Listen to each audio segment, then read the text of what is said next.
So this is a laptop. It's an HP laptop. It's a G7, and to be precise, it's a G7 1081NR. But any G7 laptop will really behave in the same way. So where's the hard drive here? Well, if you flip the laptop, you will see that down here, there's not a lot of stuff. There's only this board, this cover, and then the battery.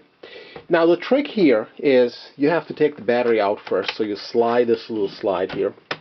The battery comes out.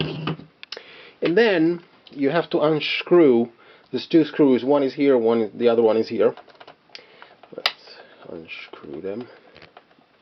This is one, and this is the other one. Okay, now the reason why you have to take the battery out, because you're going to be pulling from here, and this is kind of the extraction zone for this plate here, and sometimes it's a little hard, so you just have to pull. You take out this, and if you look inside, this is your RAM memory here. This is your hard drive, okay? Now the hard drive here has a very interesting setup, because it is actually free, as you can see, and it's contained into a rubber container. So if you drop the laptop, the hard drive is still going to be fine, and it's not gonna be damaged.